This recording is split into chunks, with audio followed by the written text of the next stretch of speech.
নমস্কার বন্ধুরা, আমরা এখন গোয়ার আরাম্বল বিচে চলে এসেছি। আমাদের সঙ্গে ঘুরতে এসেছে শাশ্বত বাবু আর হচ্ছে মুকুল বাবু আমাদের সঙ্গে ঘুরতে চলে এসেছে। ঠিক আছে, মুকুল রায় এনার নাম, কিন্তু ইনি বাঙালি না, ঠিক আছে, ইনি অবাঙালি। হ্যাঁ, আরে আই। আচ্ছা, আরাম্বল বিচে আমরা চলে এসেছি। আরাম্বল বিচটা চারদিকটা আপনাদেরকে ঘুরে দেখাচ্ছি।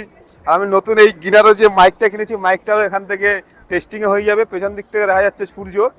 আমি যেখানে থেকে করাইকাল, এই বিচটা একটা করাইকাল বিচের মতোই দেখতে, কিন্তু এটার বিশেষত্ব হচ্ছে বিচের সাথে সাথে এদিকে একটা পাহাড়ের মতন একটা ব্যবস্থা রয়েছে বিভিন্ন রকম, আর বসার সুযোগ সুবিধা রয়েছে। আর এখানে প্রচণ্ডভাবে হিন্দি গান চলছে। করাইকালে সচরাচর হিন্দি গান চালায় না, ঠিক আছে, ওখানে অন্য ল্যাঙ্গুয়েজের গান চালানো হয়। আর এই পাশটায় আপনাদেরকে আমি ঘুরে দেখাচ্ছি। বিভিন্ন লোকজন এখানে এসছেন, বাচ্চা কাচ্চা ফ্যামিলি নিয়ে, হানিমুন কাপলের প্রচুর এসছে।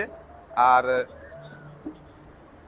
পরের ভিডিওতে আবার বলছি, এই ব্লগগুলো আমি যে বানাচ্ছি, আমার মেন হচ্ছে আমার ক্যামেরা আর হচ্ছে গিয়ে আমার মাইক টেস্ট করার জন্য। এগুলোতে কিন্তু কোনো এডিট ফেডিট কিছু নেই। আর এই